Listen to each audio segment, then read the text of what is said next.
Hi, my name is Don Boldt. Welcome to the 10-Minute Parent, where you'll be learning biblical parenting. This is part 3 in our series on control and influence as you raise your children.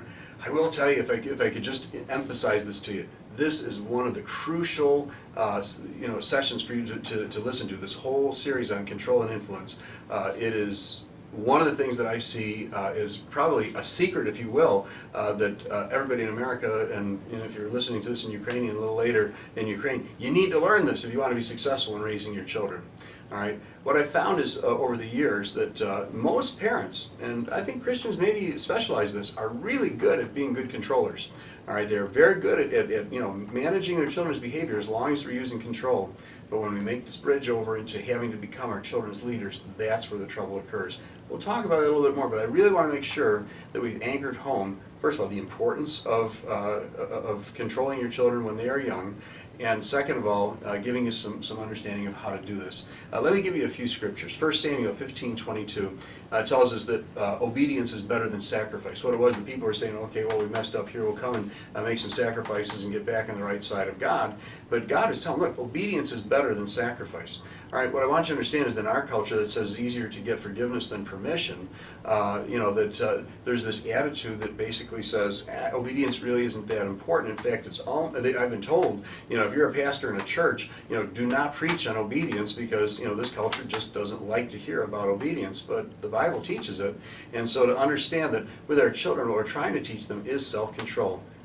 Through our controlling them, we're trying to teach them to control themselves. So as you're disciplining your young children, make sure that you're giving them the opportunity to exercise self-control. So you start to see a child beginning to misbehave, speaking up and saying, what have I told you about that? And moving in closer. Why are you moving in closer? Well, because when you're 25 feet away, you're not in control, right? I had a parent one time who came to the parenting class, and I always said, you can bring your children, but if you bring your children, they're fair game. I can use them as examples.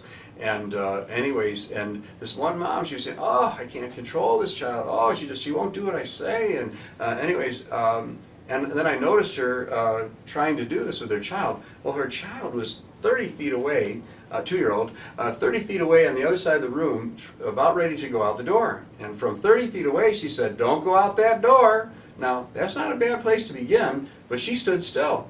The child looked back at her, looked her in the eye, turned around, grabbed the door handle, looked back one more time, and started turning. She says, "Don't you go out that door. I told you." And see, she's not in control. She was trying to use influence at an age when the child wasn't going to be influenced. She needed to get over there, pull the child away from the door, and tell them no, all right? And be in a place where she could actually control the child's behavior. Why? Because she wants to be doing this for the rest of her life? No, but because then from there, she can back off 10 feet, right, and tell the child, don't do that. But the child knows, my mom can cover 10 feet, or my dad can cover 10 feet and enough time to stop me if I don't control myself, all right? And so this idea of controlling your child. Next scripture, okay, Romans 6:12 through 16 contains this little part in the middle there where it talks about it, and it talks about yielding, all right, and about reining in and about servanthood, all right. And so to understand this, that is a part of what we're learning to do. We're reining this child in with external controls, not so that they'll always need the external controls, but so that the day comes when they can be released from those and they'll do the right thing.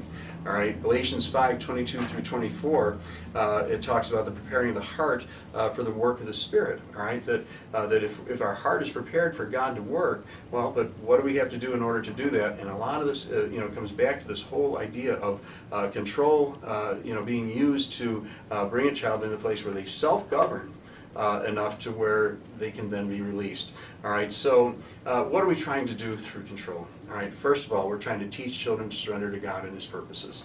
God desires for us to live lives that are obedient to Him.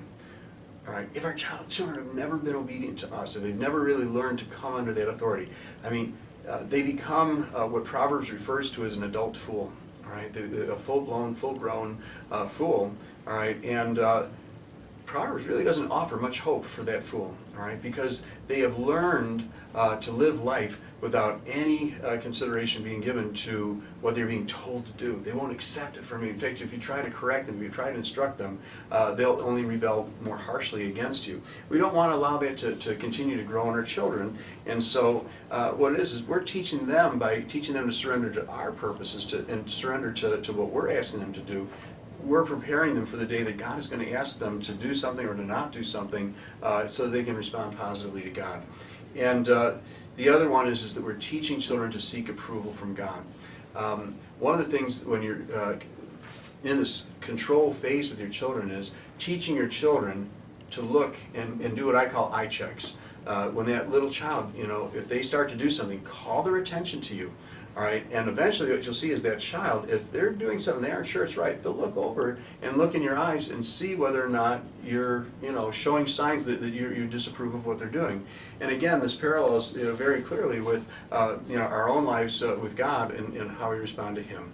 So let me give you another chart here now, okay? Because remember we were doing imaginary charts here, so I'm going to do one more. All right, and just basically, if I could just say that you have this line that goes from one place to another. All right, in the middle is cooperation.